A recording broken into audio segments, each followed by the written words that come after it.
What is going on, you guys? Alex back here with a brand new video, and today let's talk about NBA champion Milwaukee Bucks. I'm kidding. They're not the NBA champions. They're the NBA Cup champions, and I'm still very hesitant to really congratulate that. I guess that's where I'll start. Does this mean anything for the true NBA Finals? Does this mean that the Milwaukee Bucks have now the best chance to be NBA champions? Well, last year was a good sign with the Lakers, right? They didn't make it too far once the playoffs started. So no, this does not mean anything come playoff time, come the NBA Finals for the Milwaukee Bucks. But I will say it's definitely a good sign, because if we can just go back a month and a half ago, 2 months ago, the Milwaukee Bucks were really, really bad. Extremely bad. You know, remember where the Philadelphia 76ers were, last week, 2 weeks ago? Yeah, that's where the Milwaukee Bucks started the season. Very low in the standings, around that 14th, 15th seed in the East. The 76ers are climbing their way back a bit, but the Milwaukee Bucks started that climb much earlier, which they're now doing pretty well. They are currently the 5th seed in the East. They're 14-11. 8 out of their last 10 games they have won. They have completely turned their season around. And what does that mean within the NBA Cup? They didn't lose a game. They did not lose a single game in the NBA Cup. And then last night, they showed up and demolished a very good, but injured, but still a very good OKC Thunder team in the NBA Cup Finals out in Las Vegas. So no, I don't believe there is a direct correlation to whoever wins the NBA Cup is ultimately going to be NBA champion, or just it automatically means they're going to be great in the playoffs. No, but for this particular season, this particular scenario that the Bucks have been in this year, it means a lot. They still have some gaps they have to figure out as the year goes on. They are aging. They overall don't look as good as they did in years prior, but they are completely transforming their year, and they're slowly getting back to what they were in years prior. Will they actually get to that peak? Who knows? But the potential is there, and last night's victory showed the potential of this Milwaukee Bucks team come playoff time. I mean, you have Giannis winning NBA Cup MVP, well-deserved, 26 points, 19 rebounds, and 10 assists. Giannis Antetokounmpo got a triple-double. He's a double-double king, but it's not too common he gets a triple-double. He has been a great playmaker this year, but still, he got a triple-double. And I'm not even going to say he carried his team. In prior videos, I've talked about how Giannis has willed this team to back over a 500 record. Definitely the case. But last night was not the case. As you see, the big three in the starting lineup of Brook Lopez, Giannis, and Dame all had great games. You have Damian Lillard going 5 for 10 from 3. It feels like he was 10 for 20 from 3, or even 10 for 10 from 3. He was making pretty much everything he threw up, it seemed. Obviously, he shot 50%, but it just seemed so much better than that. But 23 points, 4 rebounds, 4 assists. Great game from Dame. And then Brook Lopez, 13 points, 9 rebounds, 5 for 12 from the field, 3 for 6 from 3. He had a great game as well. And then you go to the bench. Gary Trent Jr. has been an eyesore this season. He's gotten better, especially, as of late, but 13 points, 3 for 6 from 3, 5 for 9 from the field, 3 rebounds, 1 assist, 1 steal. He had a great game. Gary Trent finally, in one of the biggest moments so far this year, or the biggest moment so far this year, he displayed what they brought him in for. Gary Trent took a extremely small contract to go to a contending team, should be a contending team. They're working their way back there now. Took a small contract to try to, play good, get a bag next summer.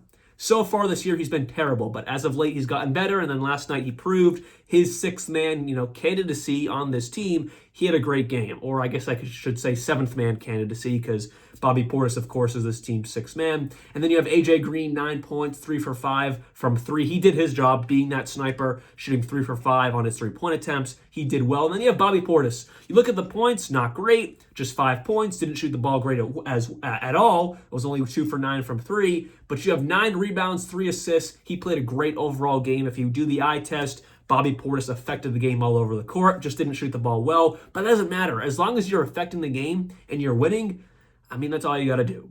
And then overall, the defense.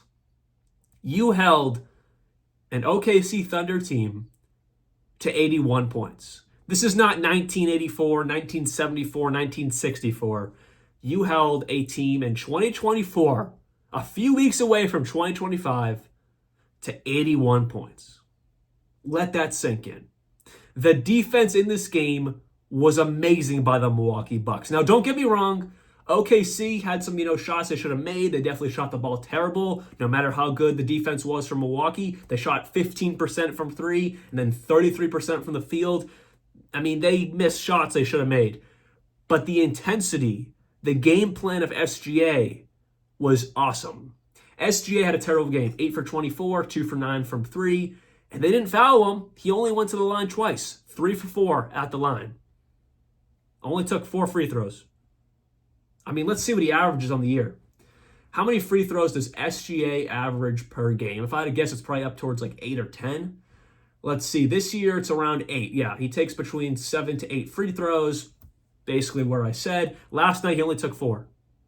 I mean, just that alone helps you win ball games, not sending the other team's best player to the line. So overall, this was a great game from the Bucks. And the funny thing is, the OKC Thunder have the best defense in the entire NBA this year, and it still worked last night. The OKC Thunder averaged just 103 points to opponents this year. The Bucks only had 97. So the defense on the OKC side was still good.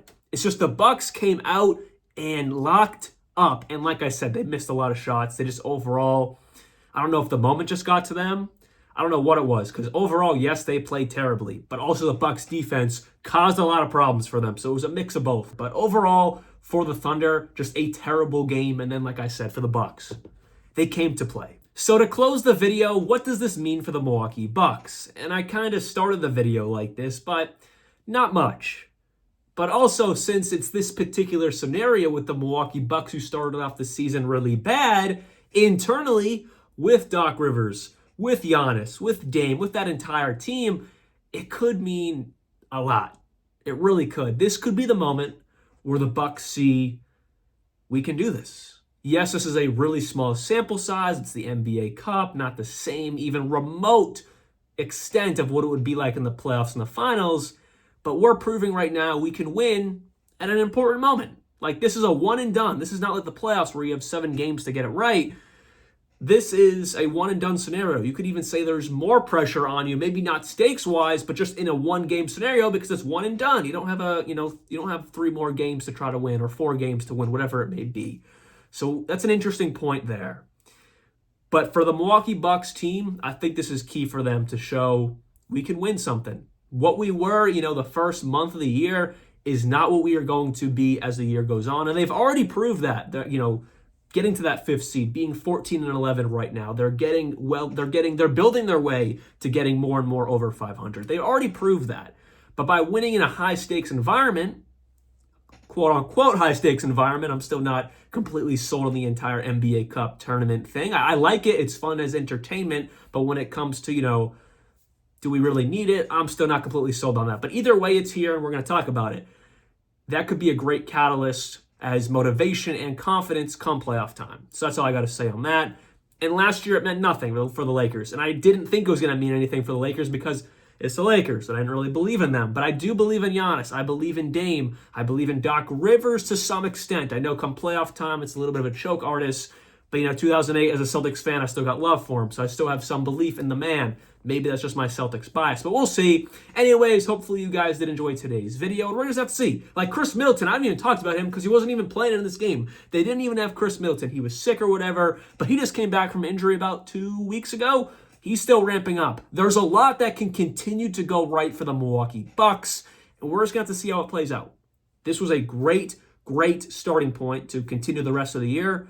But there's a lot more that can grow for this team, and we're just going to have to see how it goes. Hopefully you guys did enjoy today's video, and what do you think about the Milwaukee Bucks' future this season? Let me know down in the comments below. See y'all very soon, and like always, peace out.